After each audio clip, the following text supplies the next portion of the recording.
Good afternoon, Mayor Bowman and members of the EPC. Thank you for the opportunity to speak to you today. As you've heard, my name is Wendy Boyd and I am a senior and I live in Central St. Boniface. I'm also a board member of Functional Transit and a member of the Manitoba Energy Justice Coalition. But today I'm speaking on my own behalf and I'm not representing either of those two organizations. I want to talk first about public transit and active transportation because those are subjects that are near and dear to me. When I retired and moved back to Winnipeg after 24 years in Brandon, I decided to sell my car to reflect in a personal way a commitment to address the climate crisis. In good weather, I cycle. In bad weather, I walk and take the bus. Therefore, I have a real and personal stake in the city's commitment to public and active transportation. With respect to active transportation, I want to congratulate the city and all those who have made possible the great improvement in cycling infrastructure since I moved away in 1993. People in ever greater numbers every year are using bicycles for recreation and as a primary means of transportation. I think the experience with COVID-19 has also given this trend a substantial boost. Many people now use their bicycles to get to work, to buy groceries, to see friends, whatever. And you only have to look at the bike paths, for example, on Assiniboine or Carleton or Pembina Highway at rush hour to see how well they're used. Like many others, last winter I began winter cycling for the first time. And so I'm acutely aware of how important it is for the bike lanes to have adequate snow removal. Other cities, cold weather cities in Scandinavia have made clearing bike lanes and sidewalks a priority to encourage people to use active forms of transportation and the concomitant reduction in greenhouse gases that we put into the atmosphere as a city. Likewise, I think we can all agree on the importance of public transit to the economic life of the city and to the quality of life of Winnipeggers. Transit always ranks among the top priorities when the city does surveys of citizens.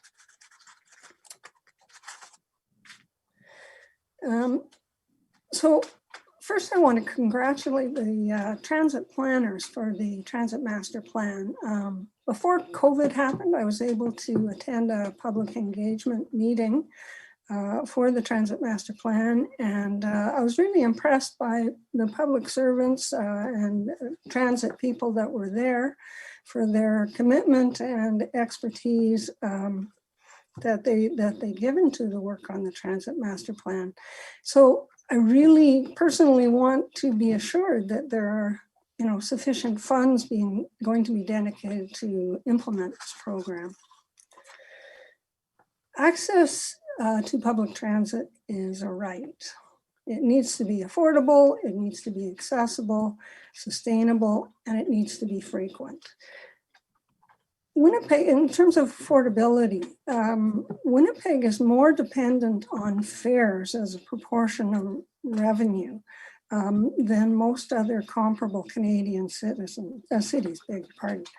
The current fares are definitely an impediment for many low-wage or low-income citizens. So in that regard, I was pleased to see Council adopt the low-income bus fares, but I believe it needs to be expanded to include not only the monthly bus pass, but also single fare options, since the monthly bus pass is too costly for many low-income earners, and also for cyclists who can ride in good weather, but on occasion would have to use the bus. This is especially true given Manitoba's minimum wage is so low, such that even two full-time working parents who have minimum wage jobs can't support a family to the extent of even reaching the poverty line. So the city's elimination of bus fares for children is really a big step forward. But I think that, we can't rest on our laurels, and we want to at some point extend that to youth as well. And also, I'm still concerned about the cancellation of the free downtown buses. Like many others, I spoke to IRPW last November, I believe it was, and was concerned that in the end, the Free Spirit buses were canceled. I think for not compared to the amounts of money in the budget, it wouldn't be a really high amount to at least put the number 3 bus back on. It's used a lot by low-income citizens who are unsheltered, and it makes it getting to jobs, getting to EIA or welfare appointments possible, and to access food banks and shelters. In terms of accessibility, I support Council's adopting the 9-step program that Independent Living Resource Center has put forward. And again, reiterate the importance of clearing the bus stops and sidewalks for people who have mobility issues, wheelchairs, and so on. In terms of frequency, if the buses are infrequent, if they're chronically late and basically unreliable, whether it's due to insufficient numbers of buses in the fleet, or that they're just inconvenient, or people feel they're unsafe, we're never going to see people who depend on private automobiles, SUVs, and trucks to get them to work and around the city.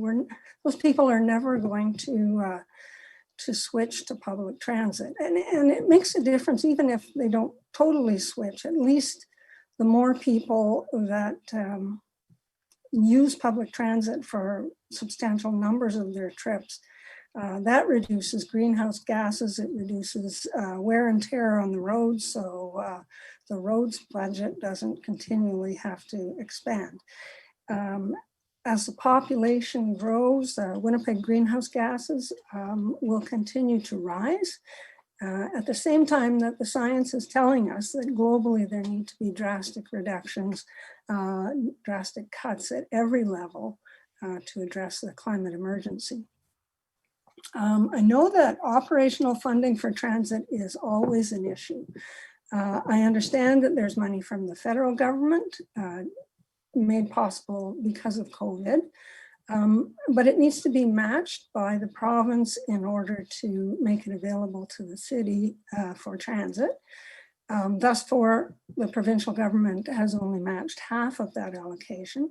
Now, that's not the city's fault, but I would urge the city to once again press the province with the need for adequate operational funding, not just for COVID, which of course transit has taken a real hit, but in the longer term.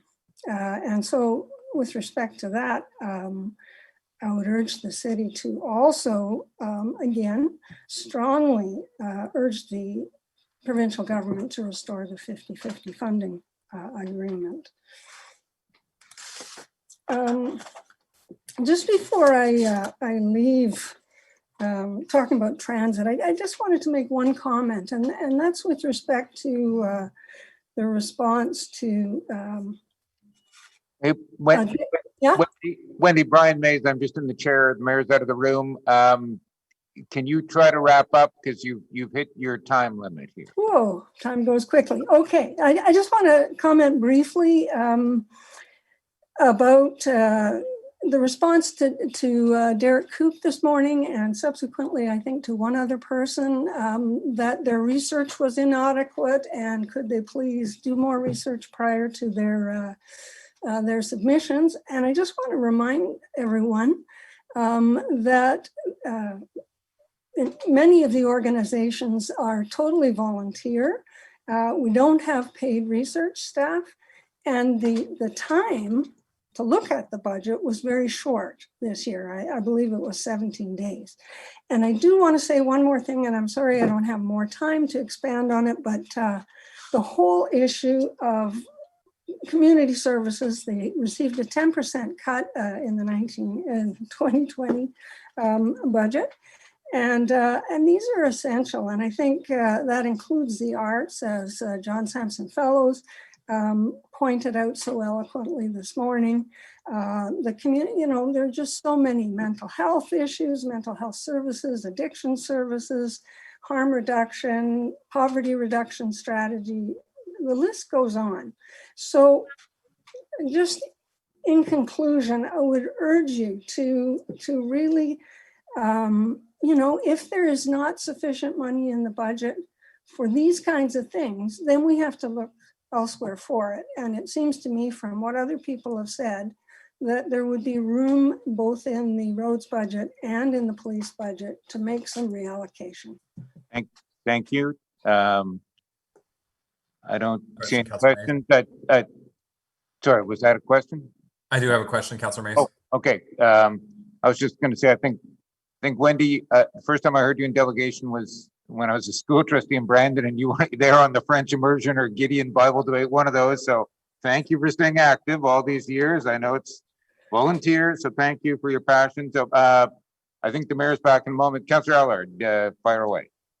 Yes, Wendy, I wanted to thank you for your delegation today, and much of your speech, I think my council colleagues can ascertain is part of my speech that they get the pleasure of hearing much of the time. And so I wanted to say, are you aware your presentation is welcome today? And thank you very much for the presentation.